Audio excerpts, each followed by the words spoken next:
L'Italie prévoit l'un des plus grands projets de construction de l'histoire. La Sicile, la plus grande île de la Méditerranée, doit être reliée au continent italien et donc à l'Europe continentale par un pont suspendu. Ce pont serait le plus long pont suspendu du monde et dépasserait de loin le pont de Çanakkale à Istanbul, qui relie l'Europe à l'Asie.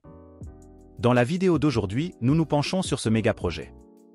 Pourquoi le projet a-t-il toujours échoué jusqu'à présent? Pourquoi pourrait-il vraiment réussir cette fois-ci et quel serait l'impact de ce pont? Nous nous penchons sur toutes ces questions dans la vidéo d'aujourd'hui. Amuse-toi bien! Le point le plus étroit entre la Sicile et l'Italie continentale est le détroit de Messine, nommé d'après la ville sicilienne de Messine. Il relie la mer Tyrrhénienne au nord à la mer Ionienne au sud. L'endroit le plus étroit se trouve à une distance de 3 km et c'est ici qu'un pont de liaison doit être construit. L'idée n'est pas nouvelle. Il existe de nombreux documents historiques dans lesquels il y a toujours eu des propositions pour la construction d'un pont. Les premiers furent les Romains qui, il y a 2000 ans, proposèrent de construire une ligne de communication à l'aide de tonneaux et de bateaux. Et Charlemagne, les Normands et plus tard les dirigeants siciliens avaient également des projets de construction de ponts ou de tunnels. Le dictateur italien Mussolini en particulier, qui, comme Hitler, était très intéressé par les projets et les constructions mégalomaniaques, se vantait de ses plans pour un pont. Mais celui-ci a finalement échoué à cause du manque d'argent et de la guerre. Dans les décennies qui ont suivi, le projet a toujours fait l'objet de débats politiques en Italie et il y a toujours eu des propositions plus ou moins professionnelles. Le projet a pris son envol pour la première fois en l'an 1969, lorsque le gouvernement italien a lancé un concours international de design et fait réaliser des études de faisabilité. Il en est ressorti qu'un pont suspendu était tout à fait possible. Mais ce ne serait pas une entreprise facile et elle serait très coûteuse. Malgré cela, la construction a continué à être retardée. La raison en était les hauts et les bas de la politique italienne. Si tu as suivi l'Italie au cours des dernières décennies, tu sais qu'elle a été marquée par de constants changements de gouvernement et de fréquentes crises économiques. L'homme qui a le plus fait avancer le projet jusqu'à présent est Silvio Berlusconi.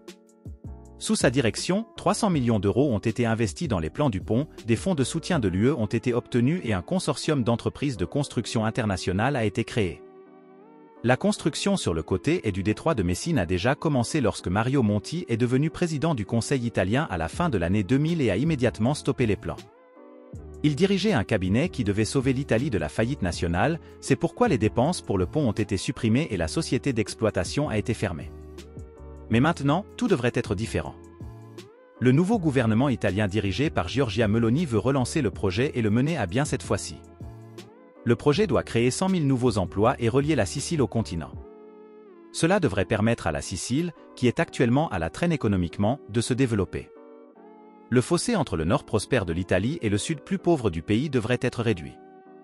D'autres partisans affirment que les ports siciliens pourraient ainsi devenir les plus importants d'Europe. Les navires de fret pourraient faire directement escale en Sicile après le canal de Suez pour y charger leurs marchandises européennes, qui seraient ensuite transportées par train vers le nord. La Sicile pourrait ainsi devenir un important centre de transbordement. Mais il y a aussi des critiques qui considèrent le pont comme un gaspillage d'argent public et qui mettent particulièrement en garde contre le fait qu'il serait construit dans une zone sismique active.